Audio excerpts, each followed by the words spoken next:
Hey everyone, welcome back. In today's video, I'll show you how to convert any article into an interactive quiz for free using Gemini AI in 2025. This is a great way to make your content more engaging for students, readers, or even social media followers. So let's jump right in. First, open your browser and go to Gemini AI. Copy the article you want to use, then paste it directly into the chat box. Now type a prompt like, turn this article into a 5-question interactive quiz with multiple choice answers.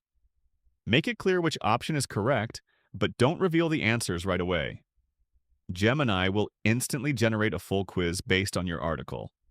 If you want variety, you can ask for 10 true or false questions, or short answer questions for practice. Once you have your quiz, the easiest way to make it interactive is to use Google Forms.